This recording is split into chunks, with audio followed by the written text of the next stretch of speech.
Hello, everybody. Welcome to the Universal Dialect Show, show number 17. I have a great guest. He's the OG of ufology, and he's written over 28 plus books. Is that correct? About 28 plus books? Yep, it's 30 now actually. So 30. Lord, wow, close that's a enough. lot. That's a lot of material. He has over 100 articles for various magazines, media outlets. He's appeared on radio shows, podcasts, tons of TV shows. That's where I first saw him. I want to welcome Preston Dennett. How you doing, sir? I'm doing great. Doing great, Chris. How are you? I am doing awesome. I want to thank you for like the 50th time for coming on the show. Like I told you, I'm starstruck because me and my brother were huge fans of the topic of ufology, and we know of you. And I was surprised that you answered me back. I was just hoping that you answered me back, and you did, and I appreciate it. I also wanted to tell you that the artwork on a lot of your books, I know Christine does the artwork, is awesome. Like it's phenomenal. I want to give her a shout out for doing a lot of the great artwork.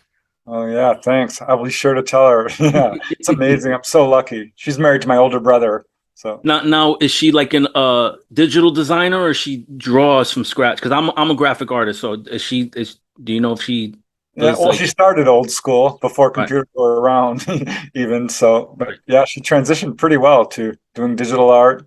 But she's worked in all mediums, really. I mean, there's just about nothing she can't do. Yeah, a lot of those covers are awesome. They have a lot of depth, They look realistic, especially some of the creatures. There's one book that has like a Nordic sort of an alien on it that looks pretty cool. Yeah. So Preston, let's jump right into it.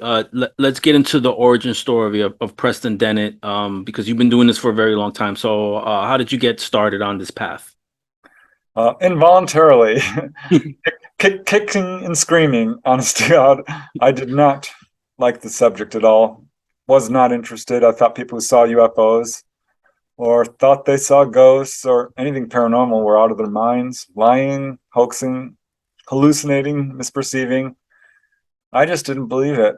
Uh, but I mean, how it all kind of rolled out was pretty interesting, actually. I was absolutely sure none of this was real, and this report came on the news. This was November 17, 1986. I'm a pretty young guy, 21, and the news comes on, and there's this pilot apparently over Alaska who claimed to see a UFO. And the news report was very short, very kind of jokey. They made fun of the pilot and kind of talked to each other. You ever seen a UFO? No, I haven't. And laughed and moved on. But I remember they did show a picture of the pilot. His name is Kenju Tarochi. It's actually a really famous case of a sighting over Alaska. JAL Airlines followed the plane for like an hour. It was on their radar. There was ground witnesses. The whole crew saw it. The FAA caught it on their radar. So there was quite a bit of confirmation. And then, you know, He I, he he drew he did a rendering, right? Because I could have sworn I saw a rendering of this object that he saw. It looked like an acorn almost. that's right. Yep. Yep. It was actually twice as big as this plane, I think he said. And there's two of them, if I recall correctly. Saw it for a long time, and I didn't believe it, not for a second. But it was, I think, a couple of days later, a week later, I went to my brother and I asked him, actually, my sister-in-law's husband, Mark, my older brother, because he said he saw a UFO some years earlier. I remember he came running to the house. I was just a teenager at the time. He's like, I Right. saw a UFO. And I'm like, no, you didn't. Go away. But so now that I heard this news report, I'm like, Mark, what did you see? And he kind of looked at me sideways, like, really? Now you're asking? I'm like, yeah, just tell me. And he described a really amazing sighting. And it was sort of your typical sighting of a metallic disc, silent, colored lights, and treetop level. He saw it with his two friends. They were going down the street. It was a really good sighting. And saw other people in their car chasing it. They were chasing it in their car. Wow. And that's kind of what broke the ice for me. And I started asking other people I knew, have you ever seen a UFO? And yes, a lot of them had. Turned out my sister-in-law, my other sister-in-law, had seen them.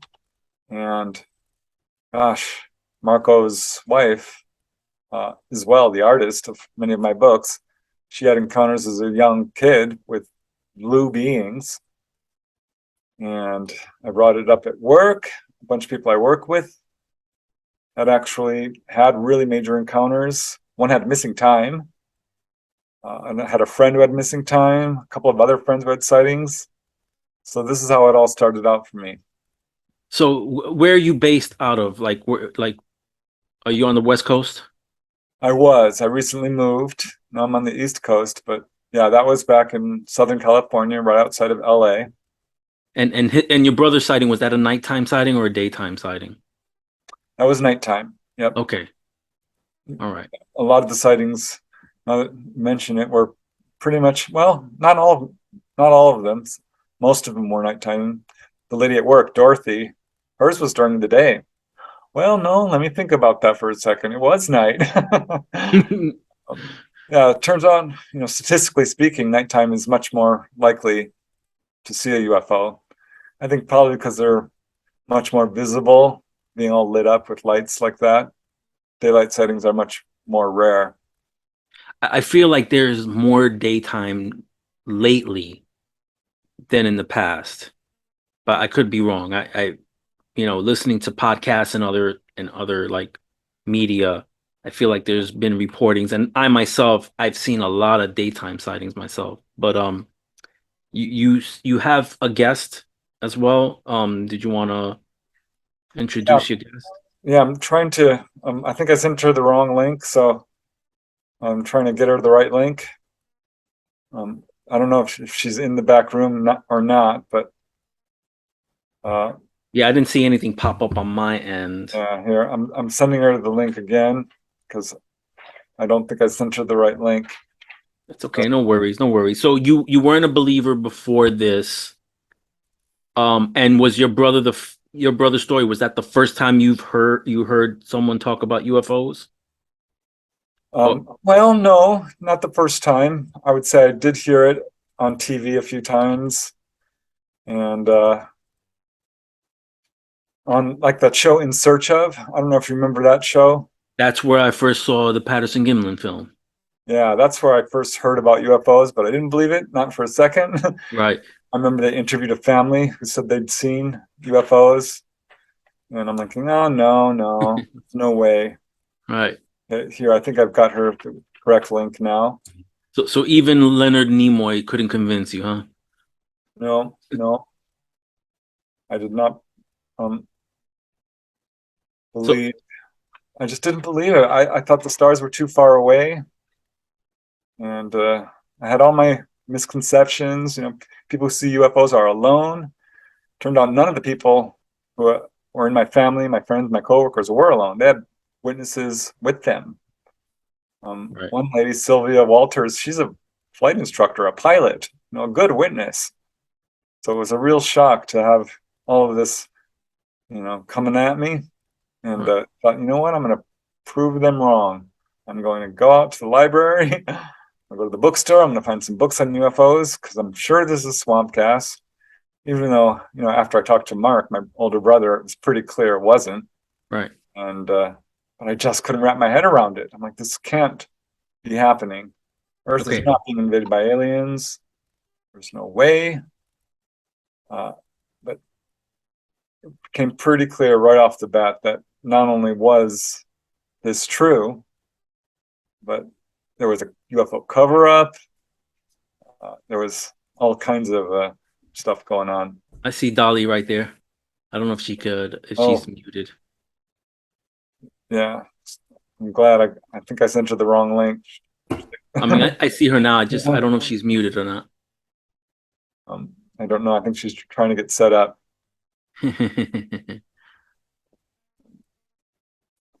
Yeah, I can't hear her. Maybe she can hear us. I can hear you. Can There you we hear me? go. Yeah, Okay. How you Hi, doing, Dolly? I'm good. How are you? I'm great. It's nice to meet you. Nice to meet you too. It must be awesome having a book written about you. It's definitely different. It's not what I'm used to. Right. Well, is there any way you can introduce yourself and how you got in contact with Preston, how and why, you know? Sure.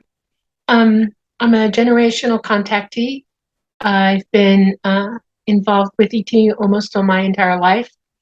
Before the age of 14, it was on and off. In other words, I didn't have any real long ability to remember everything. For a while, I thought I was going nuts. When I was 14, I became conscious, fully conscious, and about 2016, I decided to come out and talk about what I go through and what's going on around us and above us. For about a year and a half, I was briefed by ET themselves on what I would be walking into and what I needed to expect. And I started looking. I looked for a long time. I spent about 12 months, and I wasn't real happy with what I was seeing. I didn't pay attention to the UFO world here. I was too busy living it. And my contact finally said, "Look, we know somebody. Look him up." And his name is Preston Dennett. And I said, "Okay." And when I got back, I looked him up on YouTube, and there he was, big as life. And I found one of his original videos, very first one, I think it was about feelings. And it was dead on. I mean, he is incredibly intelligent, insightful. He tells the truth. He knows his facts. And I liked what I heard. And so I contacted him. I sent him an email. And less than 48 hours later, he had contacted me. And that began the long process of communicating with him and telling him my story. Right. Preston's a superstar. He just doesn't know it. That's all. It was really cool when Dolly contacted me. She Yeah. was a little wary at first, like a lot of witnesses are. They'll start off by saying, I haven't told anyone about this. I'm telling the truth. I've got a good job, which Dolly definitely had some amazing resume, working with the Department of Defense and Wow. a registered nurse, and it just goes on from there. But her Right. story, as she began to open up. It's like, wow, oh my God. Her story is the most extensive I've heard. I've talked to, as you may know, hundreds of people. Right. So it was really a treat to hear someone talking without fear, without needing to use hypnotic regression or anything like that. She's a fully conscious contactee. Yeah, that's crazy. She became the subject of one of my most recent books. Right. So can you put the book up real quick so we can? Oh yeah. Get This it. book, Symmetry. Symmetry, a true UFO adventure. And there's Dolly inside the UFO right there, next to a gray alien. That's awesome. Yeah, it took me a while to talk about my experiences like out in the open. Normally I left it with family, and it wasn't until I reached out to Robert Hastings. I don't know if you're aware of who Robert Oh, Hastings is. sure. The But I UFO reached out to guy. him, Yeah. and yeah, he the way that Dolly describes you, I describe Robert. He's like, I love Robert. So, and he allowed me a platform to speak to him and, you know, open up about my experiences. And so I guess it eventually led to what I'm doing now, which is to, bring to light some of these things and to let people know not to be afraid to come out and talk about these things. Like, I know, like Dolly just said, it took her a while to come out, but she contacted you and you assured her that everything was going to be fine and she felt comfortable with you.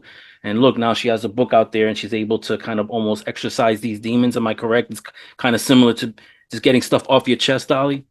No, it's what I know is coming at us right now and what I know humanity is capable of.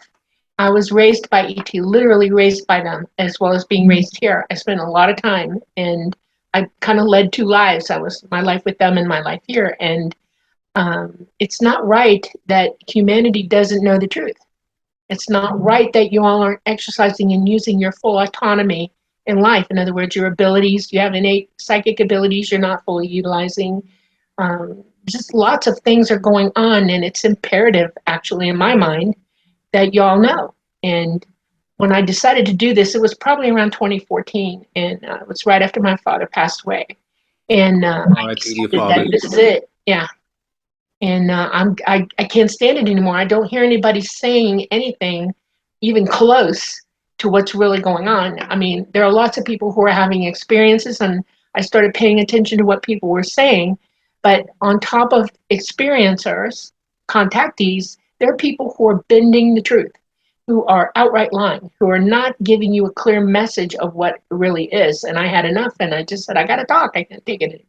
Right. And it's taken a lot to get me just to this point where I can speak freely about it.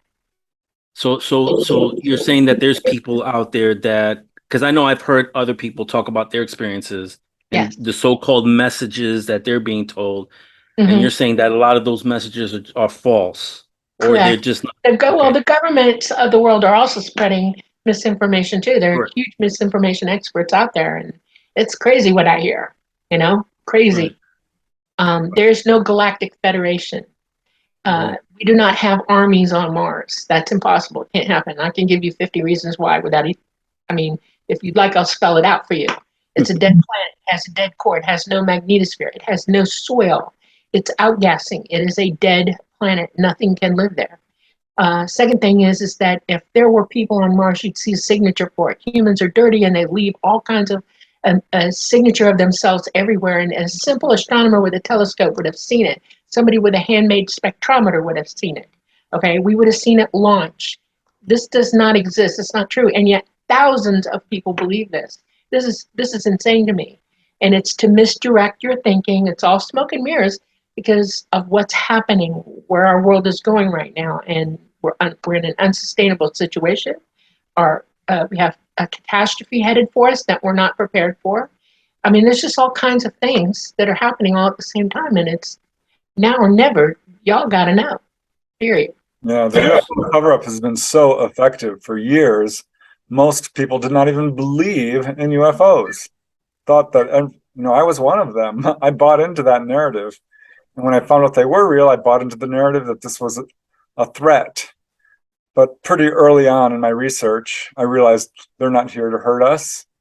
In fact, one of their major agendas is healing.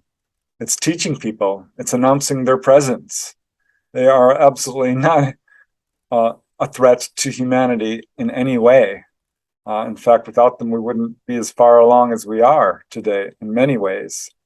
And our government is only disclosing now because they would lose all credibility if they didn't start to say there's truth to this phenomenon. Right. They already So- have lost credibility in my mind. Right. So they lost credibility and they feel like they'll lose credibility. But in reality, if they came out and just told the truth, they probably gain more credibility for finally admitting like that there's this presence that's here to help us. I mean, Well, they they've had a plan for about 80 years now, worldwide, no kidding. And it's the 1% on this planet that think that they are smarter, better, more ready to survive anything that's coming at us. And they only have so much room. They have underground bases, they have stuff stored, they have seed depositories in the north. I mean, they're ready for what's coming. And y'all don't have an idea at all. Nothing. It's not even registering on the conscious minds of most of the people on this planet. It needs to be. Our planet's going through a phase now where we're in a 12,000 year cycle. This has happened to this planet many times before. The proof is out there. They won't share it with you. And we're about to have a micronova that's bad enough to put this place back to the Stone Age, and it will.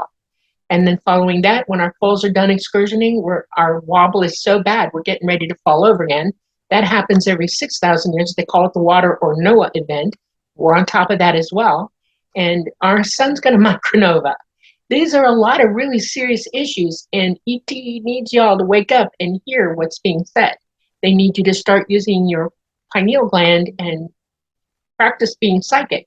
If you're a contactee, you're already halfway there. You just have to finish what it takes to totally wake up so that you know the truth, okay? And that's what they're hoping you're going to do. Because you can't, this is a civilization that is eons beyond us, okay? They outstrip us, we're like ants to them. But they are our progenitors, they're our parents. They are us, we are them, we are all one, okay? And they'll take you off this planet and put you in a safe place, but they need to be able you to hear them. They need you to be able to not be afraid of them and Humanity's been taught to be afraid of their own shadows. That's got to stop too. Okay? There's so many things in place on this planet that are making you a slave to what somebody wants you to think, feel, hear, and see, that you don't know the truth about anything. And it's got to stop. So these cataclysmic events, are they like literally around the corner? Yes. We're within 2 years of a CME that's bad enough to put us into the Stone Age. Yes. There are people, you know what a prepper is, right? Yes. Why do you think they prep?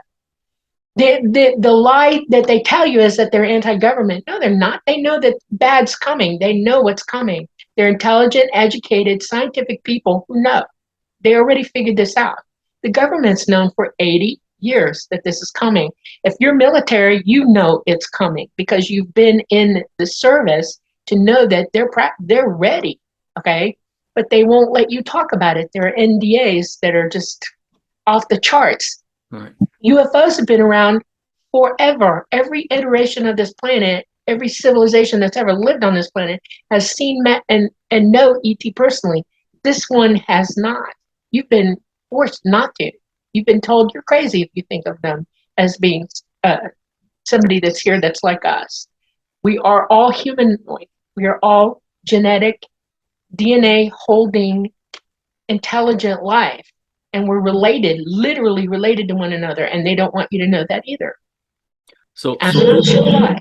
so through your experiences, have they told you how long they've been here and how long they've been Forever. trying to help They've us? always helped humanity, yes. Every 12,000 years, this happens to this planet. Okay, it's cataclysmic. And they take just about everybody off that's ready to go, and they can get you off this planet, and then they bring humanity back to let you finish out. They want you to catch up with them. They want us to evolve. So, Yeah, we know they've been around for a very long time. We've got the evidence of it. It's not just stories. Indigenous cultures pretty much across the world have oral histories of this. We have cave paintings stretching back thousands of years, petroglyphs, pre-Columbian artifacts, hieroglyphs. The Indian culture has the Vedics and the writings from ancient India about Vijnanas. Bhagavedas, the Right. Vimanas and all that. Yeah. They've been around forever. What is interesting, I think, is, yeah, we know that they've been around for thousands of years. There's evidence of them through the Middle Ages, the Renaissance period, all the way up to the present day. But it is a bit different now because what we've seen was the dawn of the modern age of UFOs was 1947, right? Roswell. Arnold, which coincides exactly with the atomic age, which is when we really started to have the ability to destroy all life on this planet and all of humanity. And that's when ET said enough is enough. And this is when we had a huge super wave sweep across the US and the world. They basically started announcing their presence. Robert Hastings, I'm sure, will agree with you about how they are hovering over everything and anything nuclear. It's one of the number one messages given to contactees is, what are you doing with your planet? I don't care if you're talking about the 1950 era of George Adamski and Truman Bethram and Howard Menger, all the contactees, Orfeo Angelucci, Daniel Fry, or, the Billy Gray. Meyer. You name it. The ETs have been warning us from day one that we are in trouble. We are on the wrong path. We are heading towards self-destruction. And so Dolly's message is, I think, clearer than most because she doesn't have the fear and all the controversy with hypnosis and all of this, but it's echoing what other contactees have been saying for years. So these, because I've had like these weird, my whole life, these weird experiences where I feel like a part of me is being taken away. But a part of me wants to let go and allow whatever happens to happen, but I fight it all the time. Should I just let it happen? Is that maybe them trying? Yeah, lose your fear. If you're blocking it, it means you still got a little bit of uncertainty about it. Open your eyes, mark time. In other words, clearly look at what's happening to you. Investigate it while it's happening. That's how you wake up. You refuse to forget. Okay, and you won't forget. Okay, they will give you what you want. Okay, you're either too afraid to look at them or you're not. Don't be afraid. Look, they're not going to hurt you. Don't believe anything anybody says about ET being vicious, voracious, man-eaters, whatever. That's not true. None of it. They are extremely advanced beings who we are absolutely related to. And they are so far advanced that this is not an easy step for us to take, but it's a step you must take or you're going to just miss out. Every lifetime you live, I don't know if you believe in reincarnation or not, but it's true. You do live more than one lifetime. You live for eternity like this. You go different places in the universe. You live different peoples around the universe. You have a complete and rich life that you live. And somehow this time you're clueless. Stop being clueless. Look at them, smile at them, talk to them. They'll talk back. Use your mind. Let them talk to you. It's okay. It'll be fine. Hell, they'll take you on a tour of the ship, let you sit in a seat, fly you around. It's great. They are good people. Yeah. Right? Don't be afraid. Probably won't even use the term abductee because it's not accurate. Yeah. And I learned that long ago. In fact, there was a couple I interviewed from Sedona. I wrote about their story in my book, Extraterrestrial Visitations.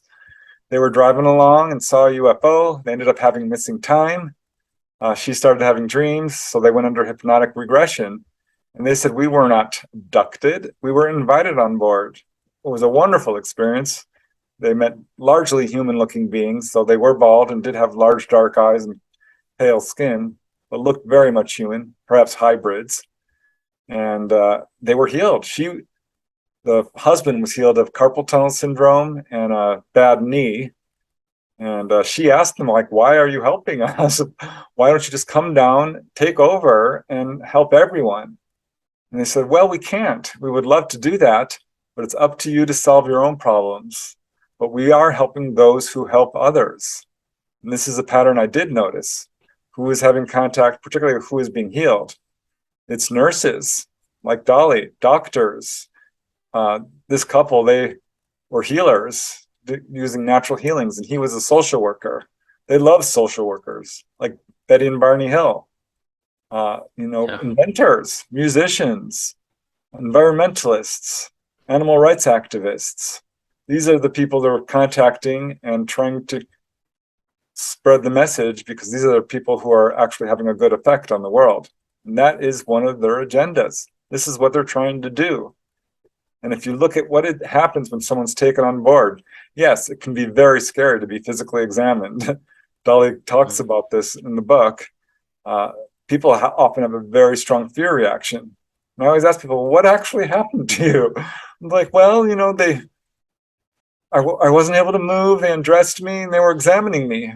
I'm like, okay, anything else? And that's the scariest it gets. I have zero reports of sadistic behavior or torture or, ETs trying to hurt people or trying to scare them. They will always say, don't be afraid, we won't hurt you. And if you don't have a strong fear reaction, you're given freedom of movement. Right. And they will give you a tour of the craft. And more. I mean, like Dolly learned how to fly the craft. I've heard that many times. Yeah, that's crazy. Dolly described it. It's like, wow, here we go again. This is a good thing. It's a really wonderful opportunity for a lot of people to have this experience. Right. So with Betty and Barney Hill, do you think that they took their experience the wrong way? Because when they went under, I know Barney was screaming and Betty was saying that she was being hurt because they were inserting something into her navel. Do you think that maybe I'll give you a real good explanation for all of that. Right. First of all, I am a nurse. I'm an ER nurse. Retired. I don't do it anymore. Every time I've had a patient who doesn't know what's going on, they freak out. They'll do things to you. They'll bite you. They'll hit you, spit on you, refuse treatment. I mean, it turns into a nightmare sometimes because they're mentally incapable of realizing that they're in a safe place and they're being taken care of. ET is examining us to make sure that we're healthy. We are subjected exponentially heavier loads of gamma radiation right now while our poles are excursioning. This has been going on for 100 years. It's derazzing our DNA. We know the proof of this because NASA proved it to themselves, first of all, They had two astronauts, identical male astronauts. One went up for a year, the other one stayed on the ground. When the one came back, his DNA no longer matched his brother. Okay, and it's still ongoing process of his DNA trying to repair itself. That's serious. Every astronaut who goes up for a year or more is taking incredibly heavy loads, and they're physically being damaged by it, and they know this. We're being damaged because our magnetosphere is down and it's coming in on us. They have a way of bolstering us up, healing us from it, and taking care of us. And that's what's happening on board. They're making sure that we are all okay because of what's coming at us. Second of all, Betty and Barney Hill lived in a time where people were extremely afraid. They were an interracial couple, which made their life hell anyway. Okay, they were constantly being barraged by things. The mythology of that day was so bad, they would have been afraid if a clown ran at them with a spoon. Okay, so and then we've got the person who was interviewing them, the person who did the hypnotism. If you're not the right kind of hypnotist, if you're going to exacerbate somebody's experience by allowing them to go off the charts for whatever reason that person did, I personally think that was heinous on that person's part. You keep people calm when you're under hypnosis. You do not let them re-experience full force or even amplify it while they're under. And I think that occurred horribly with them. So that's bad. Betty did recall well, so did Barney. And after all of that was going on, they finally calmed down about it and realized that, hey, this wasn't as bad as we thought. And they changed their mind about a few things. Betty was even able to transcribe something she had seen that they taught her in a book. Okay, I got to see it, and I actually translated it for Preston. We sent it to him because it is an absolute translation of what she saw. Because I can read their language. Right.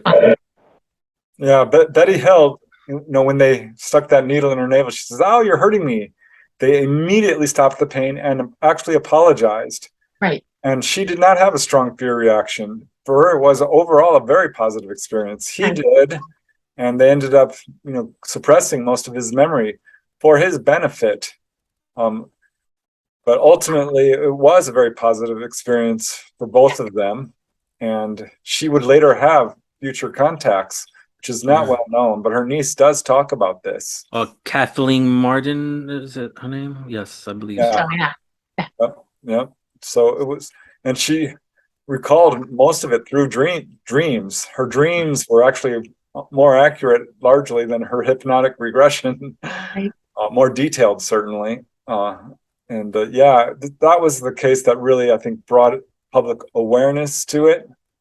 But fear sells, and this is a narrative that has been put forth in our media and by the secret government, if you will, and it's not true. It's simply not true. The subject of my first book, I was in this field for 10 years before I wrote a book. I was writing articles, but after about 10 years of research, I'm like, well, their main agenda, I think, is healing. And that was the first subject of my first book, UFO Healings. And I have 100 cases. I've since put out 1996 it came out. That's right. Yep. 100 cases is no small thing. Right. And I've since found like 300. And mind you, this is from people like David Jacobs, who's like, ETs are evil. I'm like, well, hold on a second. Don't you have cases of them being cured of pneumonia? And Alice Haggerty was cured of diphtheria. And she says flat out, this was not a negative experience for her, despite what David Jacobs says. Bud Hopkins has cases. John Mack, Barbara Lamb, Philip Mantle, Edith Fiore, Yvonne Smith, Timothy Good. I can go on. Tim Beckley. This is proof, I'll say, or really good evidence, certainly, that the narrative that we're being spoon-fed is not true. They are here to heal, teach, guide, and awaken. Right. Those are their main agendas. So Dolly, the beings that you're in contact with, are they the same beings that I think his name is Good? He talks about these blue beings. Are they the same? Do you know? Well, I know of the blue beings. I've seen them. I know of their ethnicity. Are they There are many different avians? types of grays, and the blue beings are a type of gray. It's one of their ethnicities. They dye them out like we do. They have different skin tones, height, weight, you name it. They're all human genome. though. My direct contact is the tall grays and the tall white, we call them Nordics. And I am a hybrid. I am part gray and I am part tall white. I have seen, I don't know, lots and lots and lots of different people. I refer to them as people. We're people, they're people, okay? They have emotions, they eat, sleep, they drink, they go to the bathroom, they have babies. They're just people like we are. They're just highly evolved people. And if you're having contact, it's really good for you to, like I said, please be interested in who they are and question them. Get answers for yourself. They will answer you. They will talk to you. Don't put a shield up between your mind and theirs. Let them in, okay? Your veracity for doing what you're doing now, you're on a radio, you're spreading the news of this. Did it ever strike you that there are thousands and thousands and thousands of people on this planet who've had similar experiences, who now know that they've got to keep looking, that they're starting to be signaled that, oh, wait a minute, something's going on. We need to know the truth. Thank God for that. Thank God that we're starting to wake up, and we are. ET is constantly broadcasting to us. They're constantly trying to get us to hear and see who they really are, in spite of what the world governments want you to believe. Okay? And just go with it. It's okay. Don't be afraid of them. You have nothing to fear from them. Nothing at all. So how do I know it's them? Well, that's a good question. You test it out. You can't take my word for it for when it's happening to you. Only you know. If you open up your mind and you start practicing your psychic abilities, you will know the truth. You will see it for what it really is. You'll hear the truth. You'll know. Okay? And you question everything. You be your own detective. Think things through. Cognitively approach this from you're not going to believe anything anybody says from here on out. You're going to test the waters of your life and your experiences and come to your conclusion. You'll be right. Okay? Try it. You can do it. I'll try it. The subject is quite complicated because we are dealing with a ruthless, evil force, our governments, who have psychotronic technology, mind control technology, and are putting forth this false narrative and actually using techniques to act this out. MILAPs, military abductions.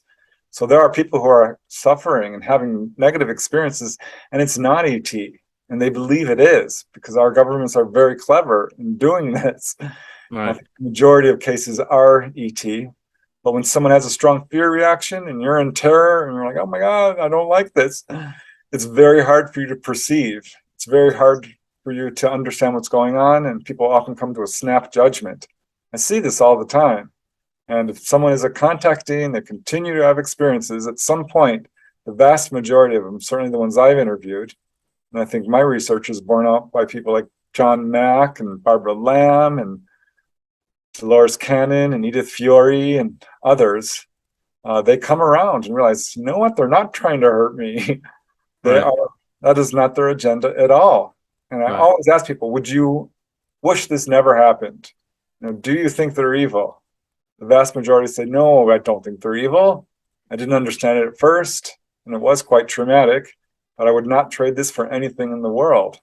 This has been a really eye-opening and spiritually transforming experience. So, yeah, that's my fear is like if I let go, I feel like I'm defenseless, and I don't know what I'm letting myself go to. Like I don't know who I'm giving myself up to, because I would imagine that that's what you've been taught. How you've been taught to react. That is a absolutely perfect, detailed fear reaction. You just described it. That's exactly what you're doing. You're doing what you've been trained to do. Your mind, you're capable of seeing and hearing and telling, okay, you're in a room and there's a light in the room and it looks like an open flame. Now you have the experience of knowing what that flame is, correct? But what if you're in a room and you see a light, but it doesn't look like any kind of light you've ever seen before? Are you going to walk around it and study it for a few minutes? Are you going to just, or stick your hand in it? No, you're going to stick a pencil in it maybe, or throw something at it. You're going to shine a light on it. You're going to do whatever experiment you need mentally to do to deduce the veracity, the truth of what that really is. That's your job. as a human being. That's your autonomy. You have every right to act like that. You have every right to exemplify your own need to know the truth, your own need to understand what you're looking at and understand so that you've got that knowledge. When an ET enters the room with you and an AI is standing there staring at you, don't be afraid of it. Don't be afraid to talk to it. Turn the bedroom light on. It's not going to disappear. It'll smile at you, actually. It'll try to. And you say, hey, dude, what you doing? It will answer you.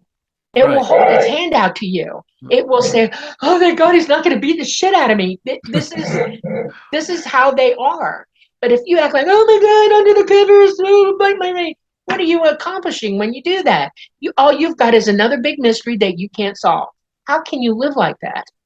Don't let negativity enter your mind when you're seeing something for the first time. Think about what it really is. Shine the light on it. Do an experiment. Please don't attack them, but try to make friends. They'll make friends with you. Yeah, he has been so beat down for so many years. That's the problem. You know, I wrote a series of books called Not From Here, just put out the 4th volume. But in one of the volumes, I have a chapter of Stop UFO, Don't Shoot, because there are some 20, 30, 40 cases of people who've shot at UFOs. You know what? They don't shoot back. They will just go away. No. And in my latest book, which just came out, this one here, I have a chapter of people who have physically attacked the Greys, punched them in the face, knocked them down, clawed at them. They do not attack back. They will step back, and if they have to, you know, render you unable to move or prevent you from hurting them. But we have this fight or flight reaction to anything unknown because we've been, you know, so beat down and forced to. We've been subjected to violent tendencies. We've been taught to be violent. Beat them up first and ask questions later. No thinking process whatsoever. And we really got to stop doing that. Yeah, Dolly's been on board, right? During a process of what is popularly known as abductions. It's not. And Dolly won't call them that. The ETs won't either. They're pulling people on board to physically examine them, check up on them, guide them, do what they can to help. And Dolly's been on board when people have jumped off that table and attacked. I mean, you have one story, Dolly, which is crazy, where I think it was a lady who broke one of the Greys' arms. Yes. Yep. We stopped her in mid-flight. She was floating in the air. We helped the Grey. She's just like suspended there, not moving, and she's watching. We can see her eyes moving. And we got the Grey out of there, got everybody calmed down, and then we gently lowered her back to sitting position. And I went up to her and said, are you calm now? I'm a human being. Look me dead in the face. Be calm. Please be calm.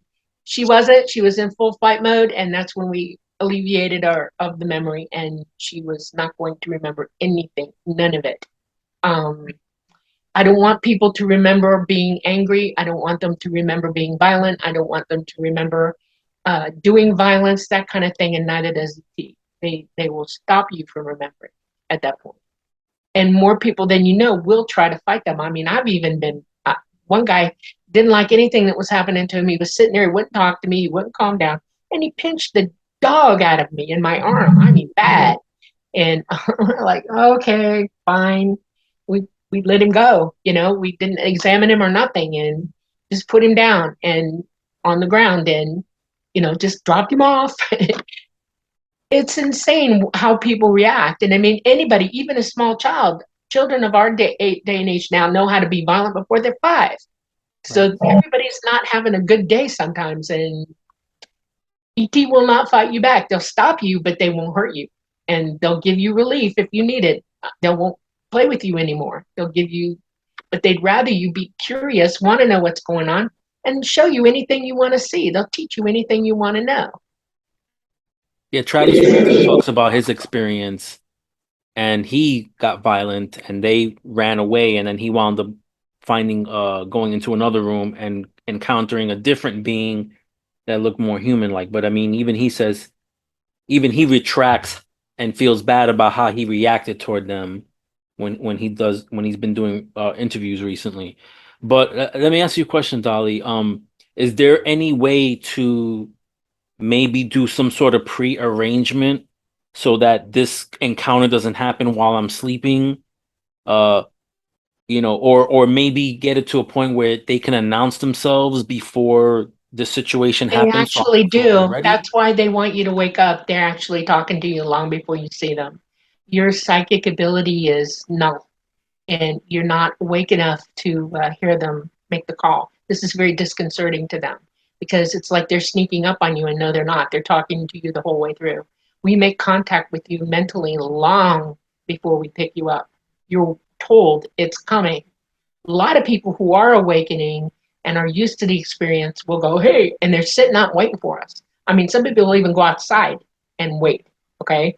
Um, but if you're not paying attention, if you're going to go to sleep every night and not know that you're living in a universe that's talking to you all night long, and that your consciousness is awake all night long doing stuff, you're kind of going to get snuck up on by them, and they don't mean it, but they got a job they're doing for us and helping us, and they're not going to stop. They're going to keep trying to take care of us as much as they possibly can. Yeah. That's Are they Humans, selecting? I'm sorry. Go ahead, Preston. I don't mean to cut you off. no worries. Humans are experts in denial, and we also compartmentalize our consciousness to a degree. So this is why meditation is so important. This is why ETs have a major agenda to wake us up to our own psychic abilities, which isn't perhaps the best word because these are natural human abilities. We should all be clairvoyant, telepathic, all of this stuff, healing, out of body experiences, remote viewing.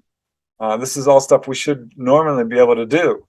And once we get to that point, no, they're not going to surprise you. Many, many people know they're coming. Dolly just mentioned it, but I hear that all the time. Even a simple sighting, people feel a strong impulse to look out the window or go Yeah, outside. I'm one of them. Right? See, there you go. Everybody's psychic already, all right? It's the level of your ability that's in question for everybody.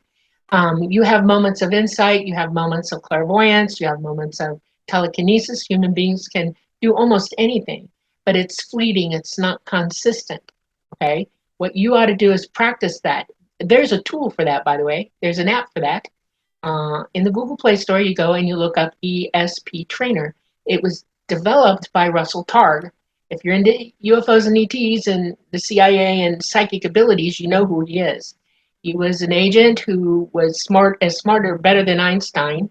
He left this tool for us so that we could develop our psychic abilities. It tracks your ability. It shows you where you're doing well with it and where you're not. It encourages you to keep trying, and it's a wonderful tool. Use it with your family. Have games, and if you have small children, I'm telling you, let them be. Let them know that what they're seeing and hearing is real, and get them to describe it to you.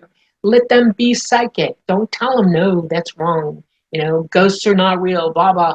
Do not put them into a delusional state about all of nature and what nature really is. This is part of who you really are. Yeah, I have three kids.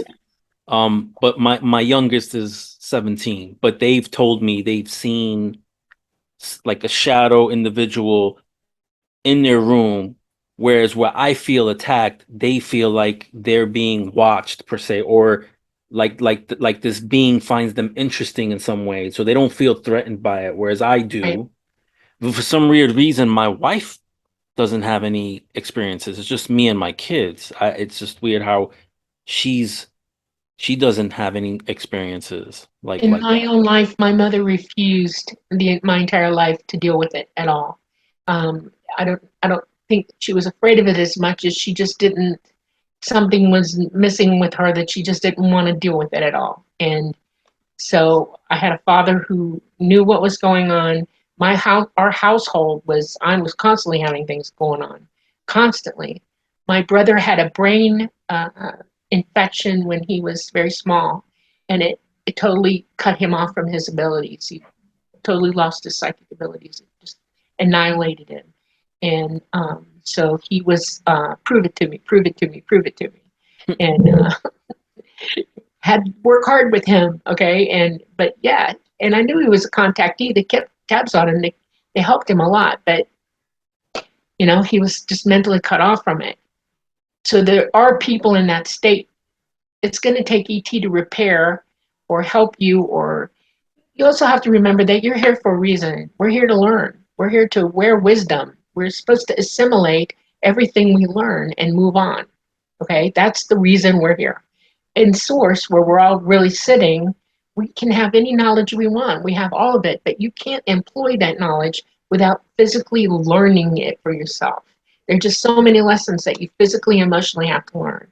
And so that's why we have bodies. That's why we're in a 3D construct uh, dimension, heavy gravity, the whole thing.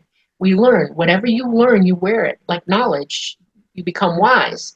And the name of the game in this universe is to up your consciousness, up your knowledge and your understanding. And I don't see too many people doing that right now. And it's basically because we've lost this. We've got to get it back. We've got to Is stop that being slaves. is that the pineal gland you're talking about? Yes, that's your phone call. You know, your brain transmits a signal. You're in alpha, beta, theta, gamma, and delta. You transmit that. ET also does the same thing, and you can hear in those frequencies as well with that pineal gland. You can be transmitted to.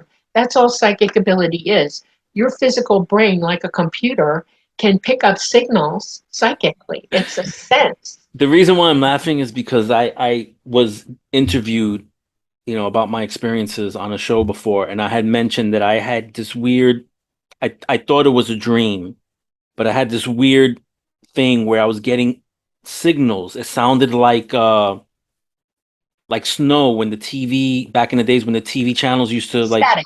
Yeah. yes, like static. I don't know. Is that a signal? Um, I don't know. It just depends.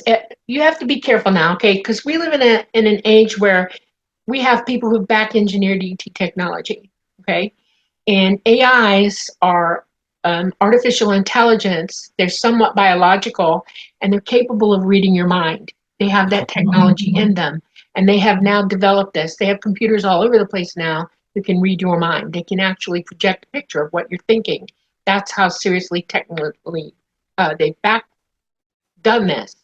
Um, they think that they can use an AI computer to run a craft because they have down craft and they keep trying, but it's not working because it takes somebody way more advanced than that to do that. Every ET craft is indwelt by a fifth dimensional non corporeal being that runs it. The crafts themselves are somewhat biological, and their entire systems are run on psychic technology. That's how advanced they are. The only reason that I learned to fly is because I am psychically advanced. I have been advanced my entire life. And when I woke up, they gave me the option. I wanted it. And they checked me out to make sure I could learn. And then it took me 4 years before I got to pilot. It is extremely advanced psychic ability that you're using. And an AI can't do it. No AI runs the ship. No AI. They can't fly if the ship lets them, they'll assist them. The ship can fly itself, okay? Is it Because organic? it is organic. It is Okay. an organic craft that is indwelt by an intelligence that's extremely advanced, okay? They're fifth dimensional, I'm not kidding. Um, that's where that is. When I join psychically with the craft, that's it, the intelligence that's on board that craft. We merge together. He's running every system on the ship, and I'm actually piloting.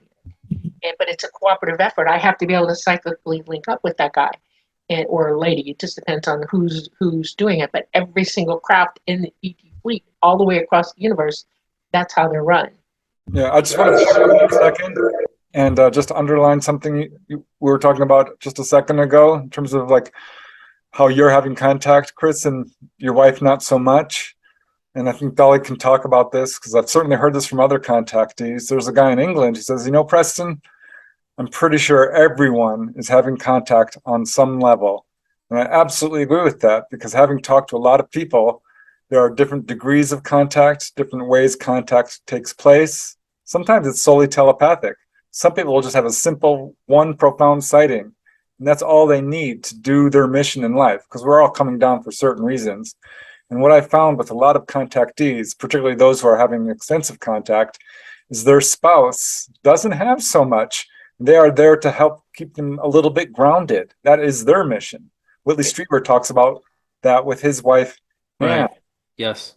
She wasn't having a lot of experience. She did have some, but not nowhere near the level he was having.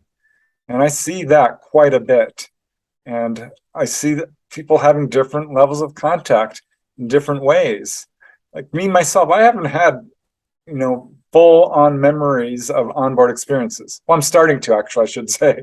I did have a missing time encounter, but I imagine if I had fully remembered that, it would have shifted my mission away from writing about this and interviewing people and other people's experiences. So So they're very, very clever in how they contact people, and how is this fulfilling, helping them to fulfill the reasons they came down to Earth. right. So Yeah, you've everyone's had having- experiences. So you've had your own experiences. Oh yeah, yeah. When I found out UFOs were real and that people I'd known were seeing them, I was so jealous. I was mad. I was scandalized. I'm like, I want to see these, and I did. I went out and I looked for them and I found them. And if anyone wants to see a UFO, you can. It's just a Nice. matter of reaching out mentally, going outside and looking. Maybe not. Well, Dolly can talk about this because right now Earth is going through a big deal of Right. Yeah. When I giggle, I apologize. I'm not like laughing at you. It's just because when you guys say things, it reminds me of incidents. Like you say, when you ask for them to show themselves, in a sense, I guess that's what you were saying. They will show themselves. And again, I remember the house that I'm living at now, laying on the couch, and I can see outside my window. And for whatever reason, I was looking at this one spot, and I said, "Show yourself." And a light, like a bright light, just boom, just I had that same yeah, thing. it showed itself. Yeah, I had that Yeah. once. Yeah, they'll power up. They'll Yeah, power up. so They so glow so when more. when They I create a giggle, I'm plasma not making field. fun of you Yeah. guys or anything. Okay. It's just you guys are saying things. Dolly, are you wearing a Fade to Black shirt by any chance? Yes. Yeah. I got it at the UFO con, and Yeah. Preston said, "Get on the thing right now." He Yeah, texted me, and I didn't have time to change my shirt, but I got this. Jimmy right. Church signed it. I love Jimmy. I love Jimmy. I think Jimmy's awesome. I would love to meet him one day, but I think he's awesome. Have Yeah. you met Jimmy Preston by any chance? Have you met Jimmy Oh Church? yeah, yeah, of course. Yeah, I've been on his show a few times. Not a lot lately, but at least 2 or 3 times. Yeah. Yeah, Jimmy's great. All right, so like this was impromptu, so I don't know if we go back to my notes or if you want to continue talking. Like the questions that I have primarily are how many races of beings are there, and do they work together, or is there like maybe uh are they competing in any No, way? no, absolutely not. When you reach that level of intelligence, all of that goes away. You work past it, and it's not different races. We're all the same. Everything that is living in this universe has DNA, and we are all related to one another. You're related to the animals on this planet. You're related to everything in the universe. We are all humanoid, bipedal, but we're ethnic. Our DNA dolls up differently, so we look different. Does not make you a different race. Humanoid, bipedal. If you see a mantid, he's still walking on 2 feet. If you see a cat person or somebody that looks like, a dog, he's bipedal. He's walking on feet. He's got arms. He's intelligent. If they're all humanoid, okay? So that's across the board throughout this universe. There's no such thing as silicon intelligence. We're carbon, oxygen, nitrogen. We're all the same thing, okay? We're all together in this. You Yeah. can't be alive otherwise. That's a trick question, I think, because yeah, we are all one. That's definitely the message I hear from most contactees. We are you, you are us, we are one. But it's a wide universe, and the fact is there's an infinite number of types of humanoids out there. It just goes on, and you can see this in the UFO literature. We have huge diversity here among us, Alone, yeah. quote, humans. We are extraterrestrials to everyone else in the universe, if you want to put it that way. Correct. Correct. Yeah. So The there really governments of this planet have forced you to believe that there are different races. They're not. There's no such thing. We are of the human race, period. There's Yep. no such thing. We all have the same blood. We have the same skin, the same everything. We're just different colors. We dime out ethnically, okay? We have different family bonding types and stuff like that. That doesn't make you different. It just makes you ethnic. That's it. And Correct. that's how they are.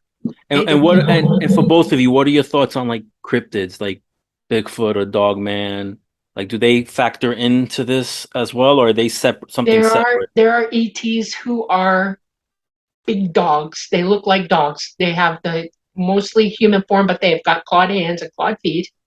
They have the longer face. They do have stand up, straight up ears. They're very dark, and they are from around where the zeta reticuli are, area Okay. is, and they are intelligent. They can fly craft as well.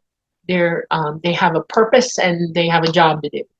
A lot of mythology is on this planet. Okay, so when you hear about a dog man running around eating people, that's humans propagating that. That is not them.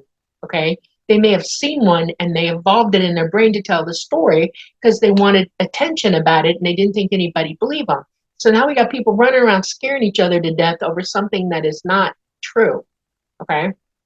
Mothman is supposed to be a dog-like creature, correct? Like actually.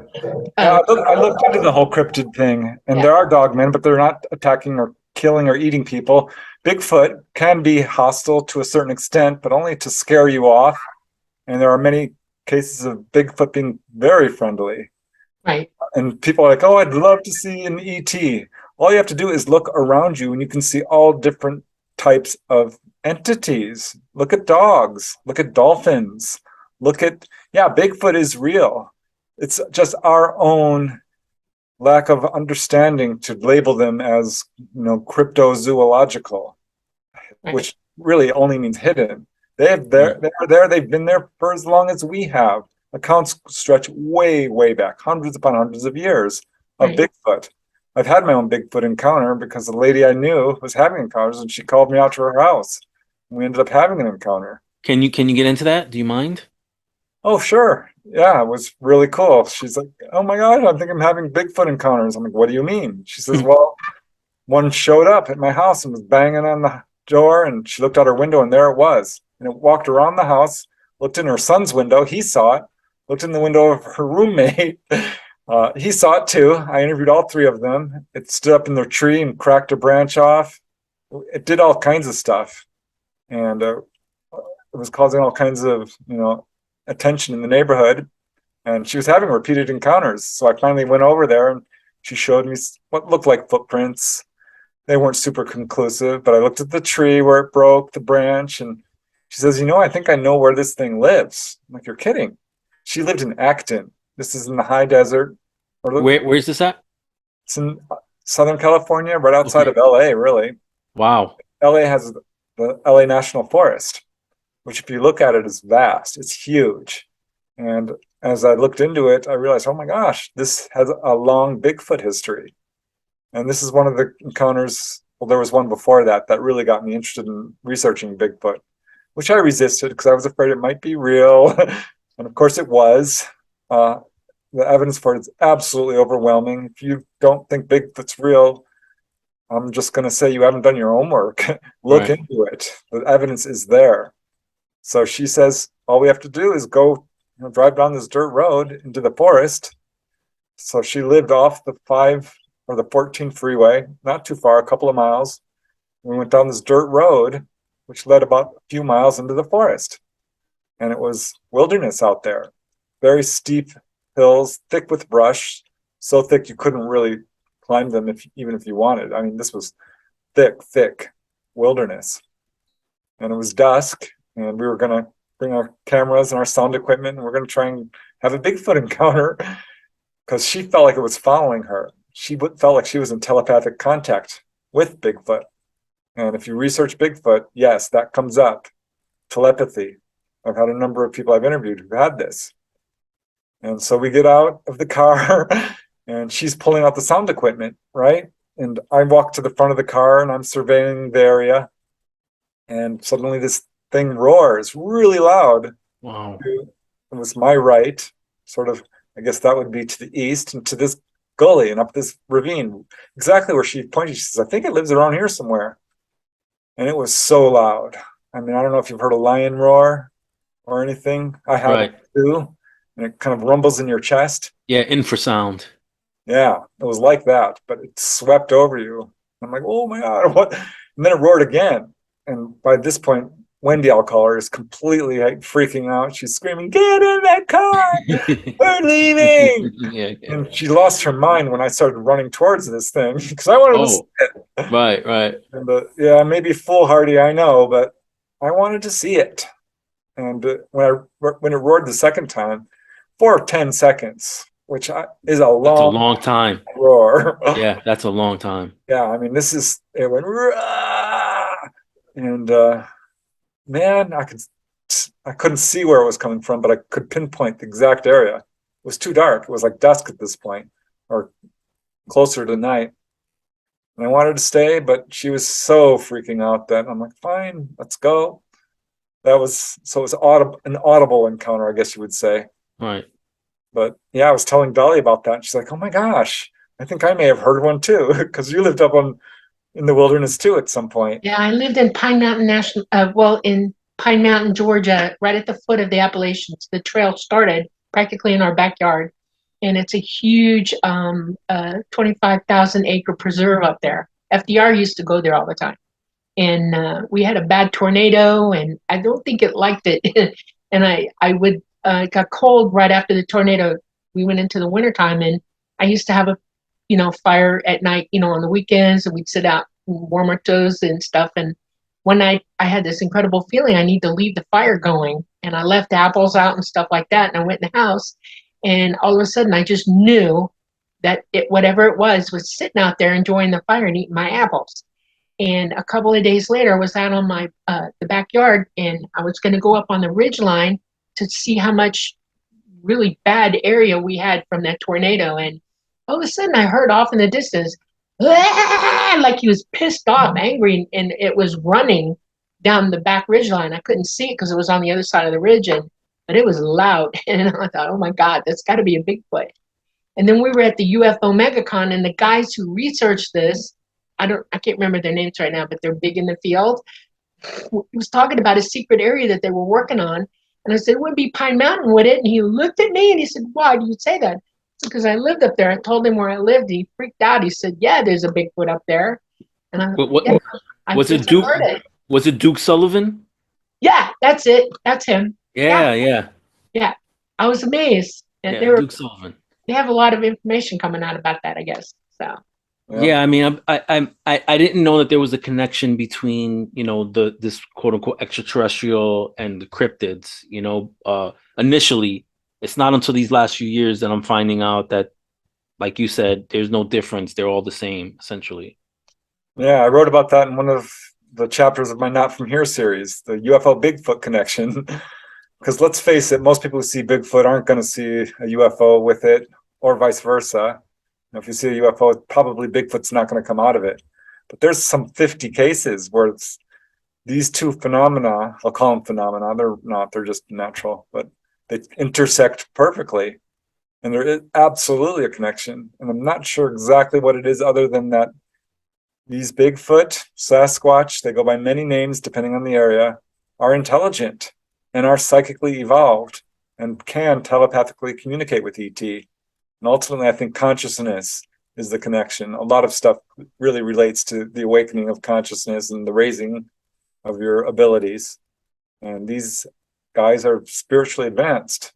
And there's a lot of talk about, is Bigfoot just a hominid walking around that is not intelligent, or is it sentient? I lean towards, I know there's different types, but I think these guys are absolutely intelligent. I really do. And psychically gifted as well. Yeah, they call them skunk ape out here in Florida, where I'm from. Oh, you're in Florida? Yes, I'm in Central Florida. Oh, I grew up in Miami in the Everglades.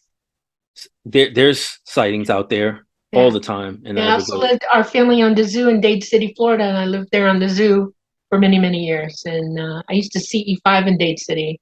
I don't know if you know where that is. And yeah, it's pretty cool. And then I lived in Panama City for a long time. My daughter still lives in Florida.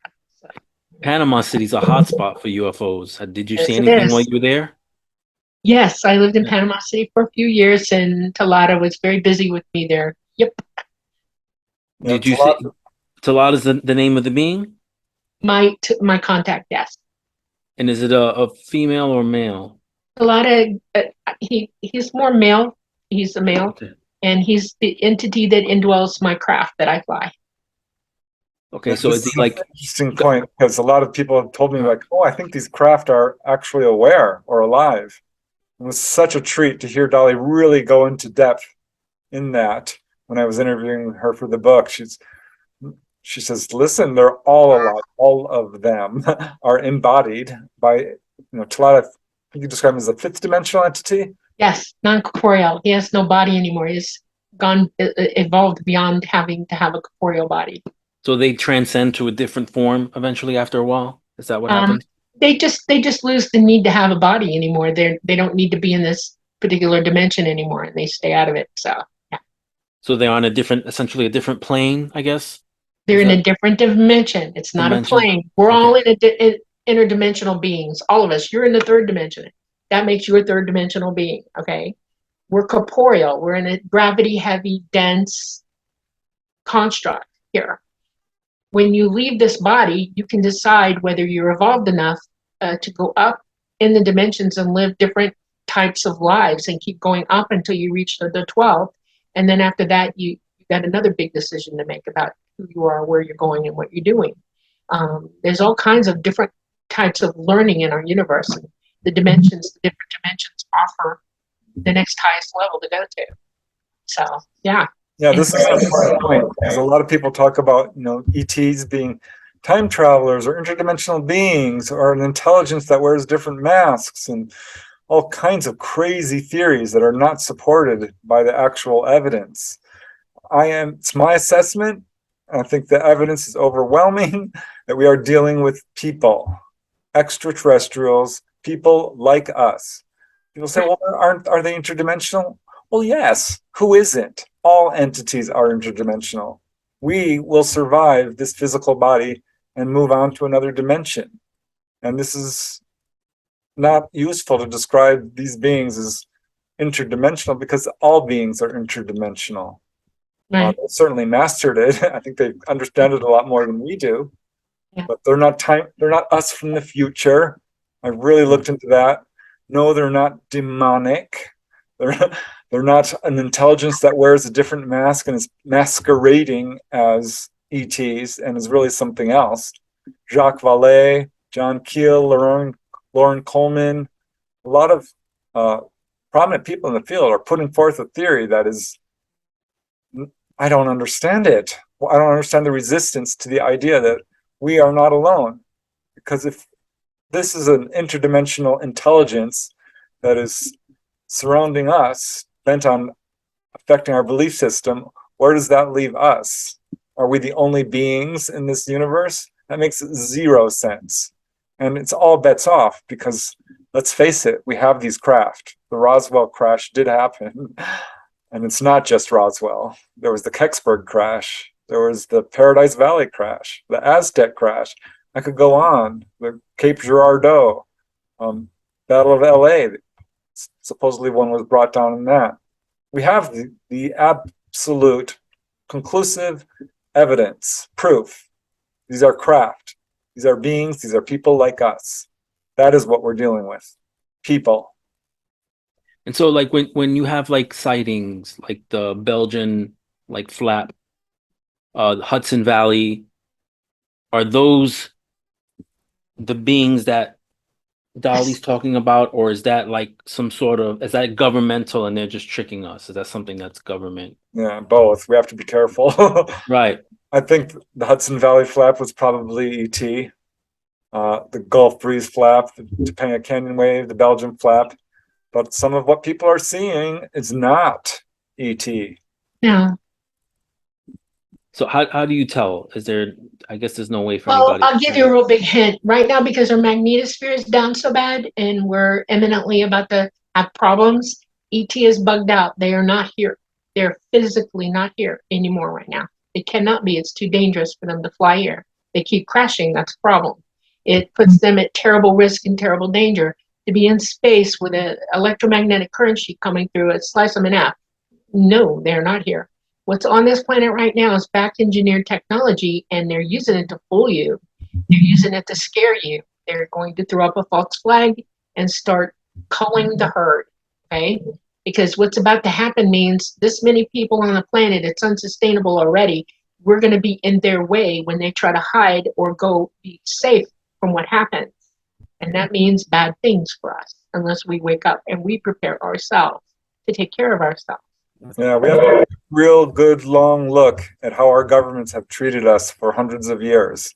As much as I'd like to say I trust them, I don't. Not with the UFO subject, their history is heinous.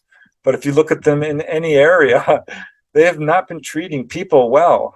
And I don't want to say a blanket explanation for all people within government, because there are good people in government for sure. But we know that they have done horrible things in terms of sterilizing segments of the population, radiating people, putting poison in their food. More people are dying now from prescription drugs than from illegal drugs. That should not be Or happening. engineered illnesses that are wiping people out. It's not a joke anymore. So, what are your thoughts on COVID? COVID was engineered, point blank. It was manufactured and it was paid for by this country. The money was sent over there. There are some people in high places here that actually are responsible for it. And the Chinese tried to cover it up the minute it got out. I think it got out. I don't know if it was, I don't know their timeline exactly, but I know that they meant to bring it out. I know how I got COVID in 2019. I was at our zoo. I was giving a tour. Somebody from Wuhan, China, just happened to be at the zoo and they coughed all over me. I was on my knees for over a month trying to get over what we didn't know what it was. My poor doctor had no clue. Turn around, get through this. This was in November 2019. Come find out January something's happening to the planet. And then by February, they locked everybody down. This was a manufacturer. This is gain of function from SARS-4. It mutated. They mutated it on purpose. And I'm going to tell you something right now. In Massachusetts, they've got a university up there that's actually magnifying it even more. And they've got about 7 more horrible variants of this particular illness. And nobody knows why they're doing it, but they know they are. This is true. This is really happening. Monkeypox was contained years and years and years ago. It wasn't going anywhere, and now suddenly it's all over the planet. That didn't happen by happenstance. That was engineered to happen. And they got 4 or 5 more other things out there that they're getting ready to release on us. It's not funny anymore. Is it like, do you think it's population control? Yes, absolutely. When the big thing hits the fan, when we go back to the Stone Age, people are going to be fighting each other to survive. And they're going to want to go underground. And a lot of people know where those underground bases are and will want to try to get in. They don't want you around to do that. They don't want to be fighting for their underground places of sanctuary. It's the 1% that have done this. This should be no surprise. We've had corporations selling weapons to both sides of conflicting countries for a very long time. Yeah, Preston Bush. The good news is this is all going to change. You know, the way we've been living is not sustainable. We're not supposed to be wage slaves. We're not supposed to be fighting for our lives. We're supposed to be living in cooperation and love and compassion and truth. And since this has gotten to a point that it's unsustainable, this is ultimately going to stop. And if it takes an existential crisis, so be it. But Dolly's talked about this in the book, and I've talked to many contactees who've had the same message, that at some point, ETs will come down and scoop people up and transport them off this planet. This may sound like science fiction, but I'm telling you, this is a real phenomena. You may be skeptical of UFOs, but you will find out when you have the courage to actually look at the evidence that it's 100% real. And you can see what the end game of all this is if you really dig deep. So this is ultimately good news. Dying is not the end, by the way. We live on forever. We've done this over and over again. So we should remove all fear of death because it's not true. It absolutely doesn't exist. It's like walking through the door to a really wonderful place. And if you want to come back to Earth, you can, or another planet. Right. People need to realize this is not doom and gloom. This is good news because it's about time for change. We need to start living the correct way. We have screwed things up so bad that it can't go on. just can't. Have you heard of the movie Knowing, with Nicolas Yes, Cage? yes. Was that like them telling us what was going to happen? Because that's pretty much very similar to what you're saying. I find that interesting. You know, consciousness talks to itself all the time. The universe talks to you. It's very chatty. Okay. ET refers to God as the All Mind. Okay. That's how they perceive that intelligence. And they've been broadcasting to us forever the truth. And humans do hear it. They pick it up in there. You know, you OBE every night. I don't know if you realize it or not, but you don't stay in your body all the time. You leave. You couldn't stand to stay in your body all the time, okay? And the fact that you can't remember it is because you're not awake yet, all right? I'm pretty sure that there are really interesting people who got these ideas directly from what the universe is by trying bloody listen to me, listen to what the truth is, and putting it out there. I find this all fascinating. I'm watching it happen. I'm watching huge scores of people on this planet start to go toward the truth, okay, and want the truth, and I see the other half of it fighting them for it. So yeah, Knowing is a very, very interesting, beautiful movie about science and psychic ability joining together. Think about that. Yeah, it's like Star Trek. Star Trek got a lot of stuff right too. I think this is a good sign of how contact, reaches many different levels, and some people are just inspired and get the truth out in whatever way they can. Right. So the world is headed toward a negative path. It's I not love negative. Please don't think about it that way. The one thing that you need to remember, okay, you've been veered away from these thoughts, and I want you to think about what I say now, okay? Life and death are a normal process of everything. The one thing that doesn't die is your consciousness, you, who you are. You're not in touch with it right now, so you're not completely convinced. But I'm telling you, who you are right now, talking to me, wholly you, does not die. Okay? This body will go away, but who you are is 100% intact, and you go on. And there's no fear in that, and there's no pain in that, and there's no disgrace in that. There's no God up there with a big stick saying, if you're a bad person, I'm going to put you in hell. That does not exist. Yeah, I What don't does believe exist is a universe full of love, full of care, full of wanting you to attain knowledge, wanting you to become as good, evolved, conscious as you could possibly be. The negativity on this planet has reached unbelievable proportions, and what you can do to stop yourself from thinking this way is to turn off your TV, start reading science books, learn everything you can learn, because the more you understand about science, the more you'll understand who ET really is. I mean, I can give you scientific knowledge and teach you things, but you have to want to have the basics under you to absorb it and catch it. This planet is going through a cycle, a huge cycle. Every planet in all of the universe has a beginning, middle, and an end. Every solar system, every galaxy, all of it. It doesn't go away. There is no such thing as the Big Bang. This is an eternal universe. It exists forever. There is no such thing as black holes, by the way. They're great big garbage dumps that eat energy and things and absorb it, and then they kick it back out to build and renew. That's all they are. Every single galaxy has one or two or three of them, some of them. It's not something to be afraid of, and yet you've been taught to fear them. Fearlessly fear them. Okay? Don't. As you walk through this life, with your children, everything, what you have to remember is you must learn to love everything you love. Love everything, okay? Be in joy. Do what you have to do in a mature and responsible way, okay? But enjoy your existence. Learn everything that is learnable and then proceed. You will proceed out of this body someday, and it's a wonderful, joyous moment.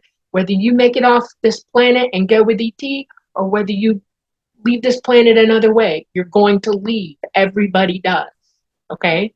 Don't look at the end result of your life before you've even lived your life. Live in happiness, live in joy, live to learn, live to understand. You will elevate, you will become free of all this oppressive, negative, fearful fear in your life, and you will go, oh, wow, I'm not going to end this being worried about what I did or what I didn't do. I'm ending up sliding into home plate. Well, woo, that was quite a ride. Let's do this again. Okay? Don't be afraid. There are Live. things that each person can do. You know, people feel very powerless, I think, in the world, but removing yourself from fear is one thing. Stop looking to our government, our lying governments on this subject and others for answers. The answers are within you. Start meditating. Start getting more self-sufficient. There was a time we lived without money. Yeah. You know, we really don't even need that. There's enough for everybody. Food grows out of the ground. Right. You can be absolutely self-sufficient in small There's abundance.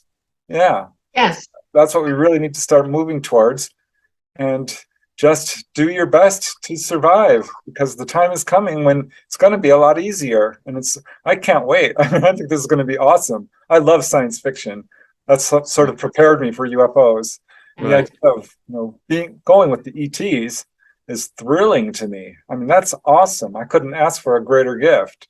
And I'm going to enjoy each day on our planet because it's fun. It's interesting. Right. I like it. And I absolutely refuse to live in fear. I'm not going to do it. It's no fun. Right. So in closing, I'm going to ask you first, Preston, what's next? I know you just did this book. I think it was volume 4, right? So are you working on maybe a documentary? Are you working on another book for the future? What's next for you? Yeah, we'll just put out Symmetry this year, and the other book, Not From Here, volume 4. There's going to be a volume 5. Recently done some television interviews with like Unexplained X with William Shatner, and Ancient Aliens called me, so that was fun. That's awesome. That'll be coming out soon. Yeah, I'm going to put out another book on out-of-body experiences. I've had a lot of those, and I want to do another book on that. Another book about people's encounters. I'm always working on something. I do have a YouTube channel where I'm putting out a lot of my research. I'm all over Facebook and other social media. My books are available on Amazon. And yeah, thanks for having me on the show, Chris. No, I appreciate it. I know you're extremely busy. Like I said, I'm starstruck. You're a superstar to me. And I know you could have been doing something else, but you came on this show that not many people know about yet. And I really appreciate it. Dolly, I want to thank you for trusting me and interviewing you. What's next for you? Are you working on anything or? I have a developing YouTube channel, and I've started putting out videos. I put my first introductory one out. I also have a film of my ETs in flight in Talata specifically, which is my ride. And I'm just going to keep spreading the word and teaching as much as I can in my podcasts, and just go from there. We'll see. So, Preston, if you can send me her links, so when I post this up, I could put your links, Preston, to where people can reach you and find your books and your material as well. And plus, I want to subscribe to your page, so I need to know what your YouTube page is. Okay. But thank you both very much. I really appreciate it. This was awesome. I have a lot to think about. But thank you very much. Okay. You're welcome. You guys have a great night. Thanks. Thank you.